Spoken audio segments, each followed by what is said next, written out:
Good morning, students. We are just starting our new chapter, which is bank reconciliation statement. After studying about the subsidiary books and ledger, हम जो start करने वाले chapter है वो है हमारा bank reconciliation statement. सो इस chapter में बेटा क्या होता है, तो इस चैप्टर को अपन पढ़ते हैं. सबसे पहले उसको पढ़ने से पहले आपको इसका मीनिंग पता होना चाहिए, that what does bank reconciliation statement means. So very first we have to distribute the whole name of the chapter in three parts as there are three individual terms. जैसे कि आप जानते हैं कि इस चैप्टर में आपको तीन टर्म्स दिख रही है. एक दिख रहा है बैंक, एक दिख रहा है रिकन्सिलेशन, एक दिख रहा है स्टेटमेंट. तो इन तीनों को अपन पहले इंडिविजुअली स्टडी करते हैं, फिर इस पूरे चैप्टर का बेसिक अपन पढ़ेंगे. तो फर्स्ट वर्ड है हमारे पास बैंक.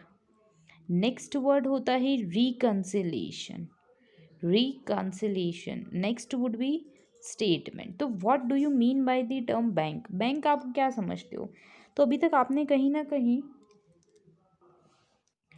ये सुन रखा है कि कहीं ना कहीं आपने ये सुन रखा है कि बैंक एक ऑर्गेनाइजेशन होती है जिसके साथ अपन ट्रांजैक्शंस करते हैं. जस्ट अज्यूम कि दिस इज़ अवर ऑर्गेनाइजेशन. ये हमारी ऑर्गेनाइजेशन है, हमारी कंपनी है. हमने क्या करा, एक बैंक में अकाउंट ओपन किया. क्या करा, बैंक में अकाउंट ओपन किया. तो हम क्या करते हैं, हम बैंक में कुछ डिपॉजिट करते हैं. क्या करते हैं? डिपॉजिट. हम बैंक में से कुछ विड्रॉ भी करते हैं. यस और नो? हम डिपॉजिट भी करते हैं, हम विड्रॉ भी करते हैं. हम बैंक से लोन भी लेते हैं. जब बैंक के पास जाते हैं हम लोन लेते हैं तो बैंक हमको पैसे देते हैं. हम बैंक को एडवांस भी देते हैं, या फिर ये बोल सकते हैं कि हम बैंक में कुछ एक्स्ट्रा मनी जो हमारा सेव होता है वो रख सकते हैं. ठीक है. So there are lots of transactions, बहुत सारे ट्रांजेक्शन्स होते हैं. So there may be some reasons. ठीक है. कुछ रीजन्स होते हैं जिसके थ्रू बैंक का बैलेंस और कैश का बैलेंस मैच नहीं होता. सिंपल वर्ड्स में अगर मैं बोलूँ तो हमने क्या कर रखा है, बैंक के पास गए, बैंक के पास कुछ डिपॉजिट किया या बैंक के पास से कुछ विड्रॉ किया. तो जैसे आप लोगों ने एक वर्ड सुना होगा पासबुक वर्ड. क्या सुना होगा? पासबुक. Sorry, passbook. ठीक है. तो आपको पता है कि बैंक जो होता है ना वो अपने कस्टमर का एक रिकॉर्ड मेंटेन करके रखता है. ये चीज़ ध्यान रखिए. बैंक क्या करता है, हर अपने इंडिविजुअल कस्टमर का एक रिकॉर्ड मेंटेन करता है कि अच्छा, अगर आपकी बात करें, राम नाम के पर्सन की बात करें, तो राम ने इस डेट को आया हमको पैसे दिए, राम को हमने लोन दिया, राम को हमने इंटरेस्ट दिया, राम से रिलेटेड जो भी ट्रांजेक्शन हुए वो सब राम के अकाउंट के अंदर लिखता है बैंक. यस और नो? तो वो जो लिखता है ना, वो जिस जगह वो एंट्री करता है, इसको अपन बोलते हैं पासबुक. क्या बोलते हैं? पासबुक. तो bank use to maintain a passbook. ठीक है. बैंक क्या बनाता है? पासबुक बनाता है. या ये बोलें कि बैंक एक पर्टिकुलर पर्सन का एक रिकॉर्ड करता है, डेटा मेंटेन करता है, जिसकी एंट्री किस में होती है? पासबुक में होती है. जिसके अंदर बैंक और पर्टिकुलर पर्सन जो भी अकाउंट होल्डर होता है उससे रिलेटेड ट्रांजेक्शन्स होते हैं, रिकॉर्डेड होते हैं एक पर्टिकुलर बेस पे. वैसे ही हम लोग भी एक अकाउंट मेंटेन करते हैं. आपको पता है ना, हमने बहुत सारे लेजर बनाना सीखा है. हमने लेजर बनाना सीखा था. ठीक है. तो लेजर में हमने क्या करा था, हमने हर पर्सन का अकाउंट बनाया था. तो आपको याद होगा कि हमने बैंक का भी अकाउंट बनाया है, हमने बैंक का भी अकाउंट बनाया है. या ये बात करें कि अगर अपन सब्सिडरी बुक लें, कौन सी बुक? Subsidiary book. तो आपने ट्रिपल कॉलम कैश बुक बनाई थी ना. ट्रिपल कॉलम कैश बुक में आपने बैंक का कॉलम भी बनाया था. ठीक है. तो यही होता है कि आपकी भी क्या करते हो, बैंक का अपने पास एक रिकॉर्ड मेंटेन करते हो. तो अल्टीमेटली इससे होगा क्या? तो जो चीज़ होगी वो ये कि अब एक बार और समझो इसको कि ऑर्गेनाइजेशन है यहाँ पे आपकी कंपनी, यहाँ पर है बैंक. ठीक है. बैंक क्या करता है, आपसे रिलेटेड जो भी ट्रांजेक्शन हुआ, मतलब यहाँ से यहाँ कुछ हुआ या यहाँ से यहाँ कुछ हुआ, whatever would be your transaction, bank is going to write that particular transactions. ठीक है. That particular transaction would be recorded in a book named as passbook. ठीक है. In same way customer also use to record the transaction between particular bank and itself. ठीक है. मतलब bank से और खुद से अगर कुछ ट्रांजेक्शन हुआ है दो पार्टीज के बीच में, तो कस्टमर खुद उस ट्रांजेक्शन को लिखता है. काय में लिखता है? तो बेटा या तो वो कैश बुक बनाता है. क्या बनाता है? Cash book. Cash book triple column वाली होगी उसमें लिखेगा, या फिर वो बैंक का अकाउंट बनाएगा. दोनों में से कुछ भी चीज़ कर सकता है. तो उसके साथ अकाउंट बनाता है. तो आपको कॉमन सेंस होना चाहिए. ठीक है. कि यहाँ पे जो बैंक का बैलेंस आ रहा है, समझना, एक पर्टिकुलर पर्सन ने, तो जो भी बैलेंस आता है ना, क्लोजिंग बैलेंस जो भी आता है वो इक्वल होना चाहिए. किसके इक्वल होना चाहिए? बैंक के बैलेंस के इक्वल. ये तो कॉमन सी बात है ना. आपको आपके पेरेंट्स कुछ पैसे देते हैं, आप कुछ पैसे खर्च करते हो, तो आप पेरेंट्स को हिसाब देते हो, अच्छा मैंने इतना इतना खर्च किया है. ठीक है। तो आपकी पॉकेट में बचे पैसे और आपने बोले गए पैसे दोनों बराबर होंगे कि नहीं? डेफिनेटली होंगे, कोई डिफरेंस तो नहीं होगा। अगर कोई डिफरेंस होता है तो हमको याद आता है, अच्छा मैंने एक और कुछ खर्चा करा था, अच्छा मुझे एक्स्ट्रा पैसे बचे हैं। आपको पता पड़ता है ना ऐसे डिफरेंसेस। तो वही चीज़ होती है कि जब हम बैंक का बैलेंस देखते हैं या पासबुक का बैलेंस देखते हैं और हमारी कैश बुक का बैलेंस देखते हैं, तो it should be equal. Means आपकी कैश बुक का बैलेंस और आपकी पासबुक का बैलेंस क्या होना चाहिए? इक्वल होना चाहिए। But if it is not equal, मतलब ऐसी कंडीशन जब आपकी पासबुक का बैलेंस और बैंक का बैलेंस मैच नहीं करता, in that particular case you need to prepare your BRS। BRS मतलब बैंक रिकंसिलेशन स्टेटमेंट। ठीक है, बैंक रिकंसिलेशन स्टेटमेंट। तो आप ये तो चीज़ समझ गए होंगे कि बैंक क्या होता है। ठीक है, अब बैंक को समझने के बाद आप रिकंसिलेशन समझो। तो reconciliation means you are going to make a recorrection. आप रीचेकिंग करते हो, रिकरेक्शन करते हो। किसको रिकरेक्ट करते हो? तो अब सबसे पहली चीज़ आप देखो क्या करोगे। तो सिंपल वर्ड्स में है ना, हम क्या करेंगे, तो हम एक नॉर्मल एक एग्जाम्पल लेते हो, उस एग्जाम्पल के थ्रू आप इसको समझना। पहले आप इंडिविजुअली इन टर्म का मीनिंग समझो, फिर मैं एक अच्छा सा एग्जाम्पल देती हूँ। बैंक मीन्स एक ऑर्गेनाइजेशन जिसके पास अपन सारे ट्रांजेक्शन्स करते हैं, financial institution. reconciliation means if there is any differences in the balance then it should be reconciled, means it should be rechecked, उसके वो रीचेकिंग कर दें।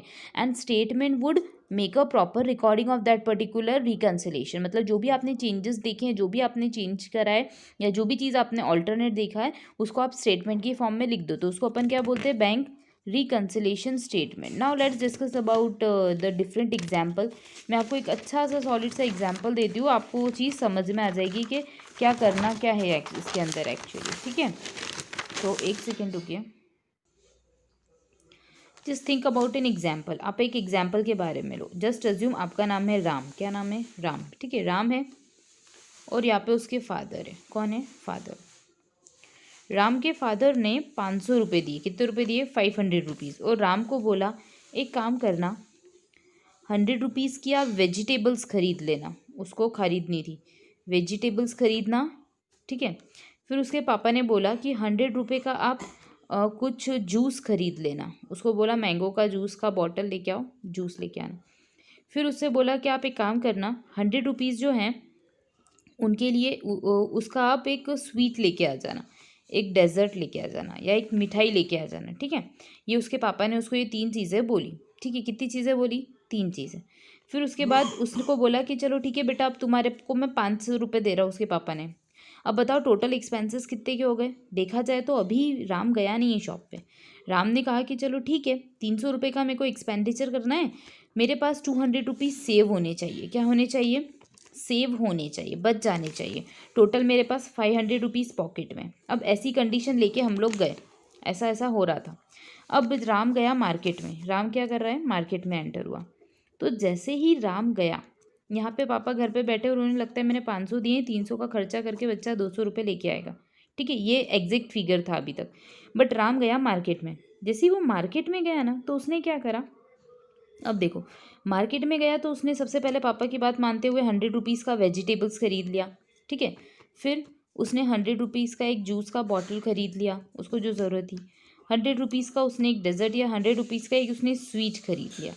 ठीक है, फिर रास्ते में आते हुए उसे क्या लगा, उसने सोचा कि एक काम करता हूँ, मेरे पास 100 रुपीज़ जो है ना, मैं उसका एक और काम कर लेता हूँ। उसने क्या करा, 100 रुपीज़ के लिए कुछ फ्रूट्स खरीद लिए। क्या खरीद लिए? फ्रूट्स खरीद लिए अपने लिए। येस और नो? कितने रुपए के फ्रूट्स खरीद लिए? 100 रुपीज़ के। अब देखो आप, बट उसने पापा को बताया था क्या? पहले नहीं बताया था। उसने अपनी मर्ज़ी से इंस्टेंट डिसीजन लिया। तो यहाँ पे पापा को इन्फॉर्मेशन थी इसके बारे में? नहीं थी। यहाँ पे पापा को इन्फॉर्मेशन थी? नहीं थी। पापा यही सोच रहे थे 500 में से 300 का एक्सपेंसेस हुआ होगा, 200 सेव होने चाहिए। ठीक है, बट अब नाउ इस केस में क्या हो गया, यहाँ पे एक्सपेंसेस हो गया टोटल अपने पास कितने का? 400 का। यहाँ पे इस केस में राम जो है उसने अपने अकॉर्डिंग एक नया डिसीजन ले लिया और इसके बारे में फादर इन्फॉर्म्ड नहीं थे। तो अब यहाँ पे एक्सपेंसेस कितने का हो गया? 400 रुपीज़ का। और आप लोगों के पास लास्ट में बचे कितने रुपीज़? 100 रुपीज़। और आपके पास टोटल अमाउंट कितना था? Just assume 500। तो अब देखो यहाँ पे जो पापा ने बैलेंस देखा था, तो पापा ने कहा था बच्चा घर पे आएगा 200 रुपये लेके आएगा। यहाँ पे बच्चा कितने रुपए लेके आ रहा है, 100 रुपीज़ लेके आ रहा है। तो देयर में भी सम डिफरेंसेस, यहाँ पे क्या हो रहे हैं, डिफरेंसेस हो रहे हैं। तो हमको ये डिफरेंसेस देखना है कि ओके अब पापा क्या करेंगे। अब सबसे पहले देखो, ये तो नॉर्मली कंडीशन है, तो आप लोग इजीली बोल सकते हो कि फ्रूट एक्स्ट्रा था, तो अपन को फ्रूट का बैलेंस जो है वो एडजस्ट करना है। या तो इसमें से फ्रूट माइनस कर दो, या तो इसमें फ्रूट का अमाउंट प्लस कर दो, ठीक है। सो सेम केस के अंदर यही चीज़ होती है। अपन इस चीज़ को और समझेंगे वैसे कि देखो, यहाँ पे मालूम पड़ा कि पापा ने बोला 200 रुपये बचने चाहिए, यहाँ पे सन के पास बचे 100 रुपीज़, राम के पास बचे 100 रुपीज़। तो यहाँ पे बैलेंस क्या हो गया, डिविएट हो गया। अब अपन इसको दो तरीके से सॉल्व कर सकते हैं। एक अपने फादर का एंगल ले सकते हैं। फादर का एंगल लिया जाए तो बैलेंस कितने रुपए बचना चाहिए, 200 रुपीज़ का। कितना बैलेंस बचना चाहिए, 200। अब अपन को फादर के बैलेंस से किसके बैलेंस पे जाना है, राम के बैलेंस पे। आप समझना, फादर के बैलेंस पे से राम के बैलेंस पे जाना है। तो अपन क्या करेंगे, अपन ने जो अनरिकॉर्डेड एक्सपेंसेस था, मतलब जो खर्चा अभी तक हुआ था और अपन को नहीं पता था, उस एक्सपेंसेस को अपन क्या कर देंगे, एडजस्ट कर देंगे। तो सिंपल सी बात है, 200 तो ऑलरेडी बैलेंस था, बट उसमें से अपन क्या कर देंगे, माइनस कर देंगे 100 रुपीज़ जो एक्स्ट्रा एक्सपेंडिचर हुआ। तो अपन को मालूम पड़ जाएगा कि अच्छा राम के पास 100 रुपीज़ है, येस और नो। ये तो हो गया एक तरीका जिसके थ्रू अपन ने बैलेंस को क्या कर लिया, मैच कर लिया। मतलब फादर के बैलेंस से अपन राम के बैलेंस पे चले गए। एक दूसरा तरीका होता है, ठीक है। दूसरा तरीका ये कि राम के बैलेंस से फादर के बैलेंस पे जाओ। तो देखो, राम के अकॉर्डिंग बैलेंस कितना आना चाहिए, 100 रुपीज़। तो 100 कब आया, जब आपने ऑलरेडी 100 रुपीज़ का एक्स्ट्रा खर्चा कर दिया। अब आपको जाना है फादर के बैलेंस पे। तो फादर किस में बैलेंस के अंदर जब जाएंगे तो उनको पता पड़ेगा फादर ने तो 100 रुपीज़ बोला ही नहीं था करने का, ये तो अपन ने अपनी इच्छा से करें। तो अपन यहाँ पे वो जो एक्स्ट्रा एक्सपेंसेस है उसको क्या कर देंगे, प्लस कर देंगे। क्या कर देंगे, प्लस। तो अपन को पता पड़ जाएगा कि अच्छा डिफरेंस 100 रुपीज़ का था, तो जाके पापा के 200 रुपीज़ से मैच हुआ। क्लियर। ये चीज़ अभी आपको थोड़ी सी टेक्निकल लगी होगी, है ना, कि ये बैलेंस पे कैसे आया। बट इसको अभी मत समझो, अगर नहीं भी समझ में आता है तो अभी थोड़ी देर रुक जाना, क्योंकि अपन एग्जाम्पल करेंगे, क्वेश्चन सॉल्व करेंगे, तो ये चीज़ समझ में आएगी। बट आपको ये चीज़ समझ में आ गई होगी कि देयर में भी सम रीजन्स फॉर डिफ्रेंसिएशन। कुछ रीजन्स होते हैं डिफ्रेंसिएशन के। तो अपन को क्या करना पड़ता है, अपन को ये देखना पड़ता है कि अच्छा at the end of the day आपके पास क्या बैलेंस है, क्या बैलेंस है। जैसे अपन ने देखा फादर के अकॉर्डिंग 200 बचना चाहिए, राम के अकॉर्डिंग 100 बचना चाहिए। तो अपन फादर के बैलेंस से राम का बैलेंस देख सकते हैं कि अच्छा यहाँ पे 100 रुपीज़ का एडजस्टमेंट नहीं था, तो एडजस्टमेंट कर दो। या फिर यहाँ पे भी 100 रुपीज़ का एक्स्ट्रा एडजस्टमेंट था, तो इसको ऐड कर दो। तो यहाँ से अपन यहाँ जा सकते हैं, यहाँ से अपन यहाँ जा सकते हैं, ये काम अपन कर सकते हैं। तो ऐसा ही कुछ गलती कभी हो जाती है जब अपन बनाते हैं हमारा बैंक अकाउंट और हमारी कैश बुक। कैश बुक कौन बनाता है, तो कस्टमर। पासबुक जो होती है वो होती है, बैंक स्टेटमेंट जो होता है वो कौन बनाता है, बैंक। बैंक जो स्टेटमेंट बनाता है उसको बोलते हैं बैंक स्टेटमेंट, ठीक है। तो कभी कभी क्या होता है, जैसे बैंक जो होता है ना वो इंटरेस्ट चार्ज कर देता है। क्या कर देता है, इंटरेस्ट चार्ज करता है। जैसे मान लो कि बैंक के पास आप कुछ अमाउंट डिपॉजिट करके रखते हो, तो बैंक आपको इंटरेस्ट देता है, पर आपको थोड़ा ना पता होता है कितने रुपए का इंटरेस्ट है, वो तो बैंक डायरेक्टली दे देता है आपके अकाउंट में। So that was the reason behind it कि डिफ्रेंसिएशन होता है बैलेंसेस के अंदर, ठीक है। तो अपन ये कॉजेस पढ़ लेते हैं। कॉजेज जो हैं वो रीज़न बिहाइंड डिफरेंशिएशन, ठीक है। तो अपन पढ़ लेते हैं रीज़न बिहाइंड डिफरेंशिएशन, यानी कि क्या क्या कॉजेज होते हैं जिसके थ्रू कैश बुक का बैलेंस या पासबुक का बैलेंस अलग अलग हो जाता है। तो फर्स्ट रीज़न इज़ दैट कि कभी कभी बैंक क्या करता है, इंटरेस्ट चार्ज कर देता है। क्या करता है, इंटरेस्ट चार्ज कर देता है।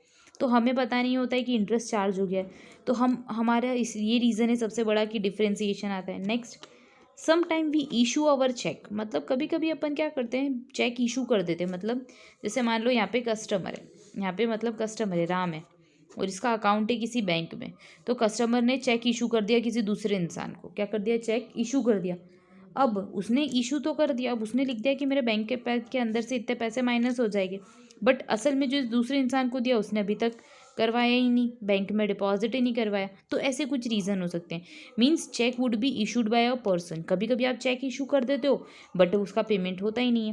थर्ड नंबर पे, सम टाइम यू डिपॉजिटेड, ठीक है, आप जो है आप अपना कलेक्शन पहुंचा देते हो बैंक में, बट आप रिकॉर्डिंग करना भूल जाते हो। कभी कभी हम डिपॉजिट कर देते हैं बैंक में बट रिकॉर्डिंग करना भूल जाते हैं, ये एक एरर होता है।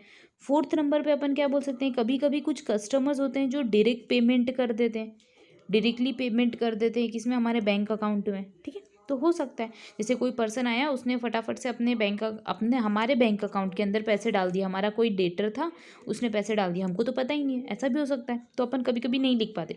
तो देयर आर सेवरल रीजंस, ये सारे रीजंस अपन पढ़ेंगे जब अपन क्वेश्चन सॉल्व करेंगे, ठीक है। तो इस चीज़ का आप ध्यान रखिएगा। अब एक चीज़ ध्यान रखना बेटा, जब भी अपन बैंक रिकन्सिलेशन स्टेटमेंट बनाते हैं, BRS बनाते हैं, बैंक रिकन्सिलेशन स्टेटमेंट, अब मैं एक वर्ड यूज़ करूँगी जिसका नाम होगा BRS, ठीक है। तो जब भी अपन BRS बनाते हैं यानी कि बैंक रिकन्सिलेशन स्टेटमेंट बनाते हैं, तो काफ़ी टीचर्स आपको सिखाएंगे कि फॉर्मेट होता है ना। एक फॉर्मेट बता देंगे, वो बोल देंगे कि ऐसा एक अमाउंट प्लस कर लेना, एक अमाउंट माइनस करना, और वो एक फॉर्मेट लर्न करने का बोलेंगे, ठीक है। बट अपन फॉर्मेट लर्न नहीं करेंगे, आपकी बुक में भी फॉर्मेट दे रखा है, अपन फॉर्मेट बिल्कुल लर्न नहीं करेंगे, हमारी बुक में भी दे रखा है, हम फॉर्मेट लर्न नहीं करने वाले, मैं वापस बोल रही हूँ, अपन फॉर्मेट लर्न नहीं करेंगे, अपन एक सिंपल सा मेथड सीखेंगे। मैं आपको एक सिंपल सा शॉर्ट ट्रिक मेथड बताऊंगी, ठीक है। उस शॉर्ट ट्रिक मेथड के अकॉर्डिंग आपको डिसीजन लेना है कि कोई चीज़ प्लस होगी या कोई चीज़ माइनस। इसमें सिंपल सी चीज़ है, जैसे आपने अभी देखा ही होगा कि यहाँ पे अपन ने क्या करा, एक्स्ट्रा एक्सपेंसेस लिख दिए थे, सॉरी एक्सपेंसेस कंसिडर नहीं करे थे तो माइनस कर दो, यहाँ पे कंसिडर करे थे तो प्लस कर दो, मतलब या तो कोई चीज़ प्लस करनी है या तो कोई चीज़ माइनस। इसमें सिर्फ एक ही लॉजिक चलता है, या तो कोई चीज़ प्लस होगी या तो कोई चीज़ माइनस। तो अपन रटेंगे नहीं, फॉर्मेट नहीं पढ़ेंगे, ठीक है। बट इसके अंदर अपन एक शॉर्ट ट्रिक सीखेंगे जिसके थ्रू अपन हमारे क्वेश्चंस को क्या करने वाले हैं, सॉल्व करने वाले हैं। जस्ट मैं आपको फॉर्मेट अभी बता देती हूँ, सो दैट उससे क्या होगा, तो उससे ये चीज़ होगी कि आप लोगों को बैलेंस आपको सम सॉल्व करने में कन्वीनियंस होगी। अपन नेक्स्ट वीडियो के अंदर सीखेंगे क्वेश्चंस, बट उसके पहले मैं फॉर्मेट बताती हूँ। तो format would be like that कि बैंक रिकन्सिलेशन स्टेटमेंट, जो भी ऑर्गेनाइजेशन है वो रिकन्सिलेशन स्टेटमेंट प्रिपेयर करेगी, ठीक है। सो नेक्स्ट एक कॉलम होगा पर्टिकुलर का, ठीक है। फिर एक कॉलम जो होगा उसके अंदर आप सिंपल सा कॉलम बनाएंगे अपन पर्टिकुलर और अमाउंट का, ठीक है। यहाँ पे सबसे पहले आप लिख दोगे बैलेंस, क्या लिख दोगे, बैलेंस। देखो बैलेंस क्या होता है, तो जैसे आप लोगों को पता है यहाँ पे अपन ने दो बैलेंस लिए, या तो आप फादर का बैलेंस लो और सन के बैलेंस पे जाओ, या तो आप सन का बैलेंस लो और फादर के बैलेंस पे जाओ। मतलब आप एक का बैलेंस लोगे तो दूसरा का बैलेंस आपके पास ऑटोमेटिक आएगा, किसी इसका बैलेंस लोगे तो इसका बैलेंस आ जाएगा। मतलब आपके पास यहाँ पे भी कितनी कंडीशन बन सकती है, देयर में बी 2 कंडीशंस, ठीक है। मतलब या तो आप बैंक अकाउंट का बैलेंस ले सकते हो स्टार्टिंग में, या तो फिर आप अपने कैश बुक के अकॉर्डिंग बैलेंस ले सकते हो। मतलब आप बैलेंस या तो अपनी बैंक स्टेटमेंट के अकॉर्डिंग ले सकते हो या तो अपनी कैश बुक के अकॉर्डिंग ले सकते हो, कोई सा भी ले सकते हो।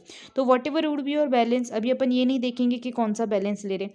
आप चाहो तो अपनी पासबुक का बैलेंस लो, चाहो तो अपनी कैश बुक का बैलेंस लो, इससे फ़र्क नहीं पड़ता। अगर पासबुक का बैलेंस लोगे तो कौन सा बैलेंस आएगा आखिरी में, कैश बुक का, है ना। पासबुक से कहाँ जाओगे, कैश बुक से।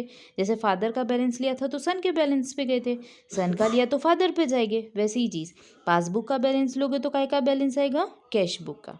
कैश बुक का बैलेंस लोगे तो काय का बैलेंस आएगा, पासबुक का। बस इतना ध्यान रखना, क्या ध्यान रखना है हमको, है ना ये चीज़। फिर उसके बाद कुछ एडजस्टमेंट होंगे, कुछ अमाउंट ऐड होंगे, ठीक है। एडेड अमाउंट, कुछ अमाउंट को अपन को डिडक्ट करना पड़ेगा, means amount to be deducted. कुछ अमाउंट को आप ऐड करोगे, कुछ अमाउंट को आप डिडक्ट करोगे, तो उसके बाद आपके पास क्या आ जाएगा, अल्टीमेटली बैलेंस। बैलेंस किसका आएगा, अगर आप पासबुक का बैलेंस स्टार्टिंग में लेके चले हो तो काय का बैलेंस आ जाएगा, कैश बुक। अगर आप कैश बुक का बैलेंस लेके चले हो तो बैलेंस काय का आ जाएगा, पासबुक का। बस ये चीज़ ध्यान रखनी है, इसके अलावा और कुछ भी ध्यान नहीं रखना है। अपन फॉर्मेट लर्न नहीं करेंगे, मैं आपको एक सिंपल सा शॉर्ट ट्रिक बताऊंगी, उसके अकॉर्डिंग अपन क्या करने वाले, बैलेंस देखने वाले हैं कि कौन सी चीज़ प्लस होगी कौन सी चीज़ माइनस, ठीक है। अब अपन नेक्स्ट वीडियो के अंदर एक क्वेश्चन सॉल्व करेंगे जिसके थ्रू आप लोग देखेंगे कि कब क्या प्लस होगा क्या माइनस होगा। बस ये ध्यान रखिएगा कि फॉर्मेट ऐसे ही होता है। बैंक रिकन्सिलेशन स्टेटमेंट एंड में अपन बनाते हैं, जब ईयर एंड होता है, जब रिकन्साइल करते हैं बैलेंसेस को। एक बार क्विक रिवीजन देख लेते हैं। फिर बैंक रिकन्सिलेशन स्टेटमेंट बनाते हैं at the time when there are differences between your cash book balance और पासबुक बैलेंस। जब आपकी बैंक स्टेटमेंट के बैलेंस में और कैश बुक के बैलेंस में डिफरेंसेस होते हैं तब आप BRS बनाते हो, ठीक है। अब मैं BRS वर्ड यूज़ करूँ, अगर आप पासबुक का बैलेंस लेते हो तो आपके पास कैश बुक का आ जाता है, अगर आप कैश बुक से ओपनिंग करते हो तो पासबुक का बैलेंस आ जाता है। देयर में बी 2 कंडीशंस, ठीक है। तो आपको जो क्वेश्चन जो कंडीशन थे आप वो कंडीशन को फॉलो कर लीजिएगा, ठीक है। इसके बाद अपन नेक्स्ट वीडियो के अंदर नेक्स्ट टॉपिक्स पढ़ेंगे। Thank you.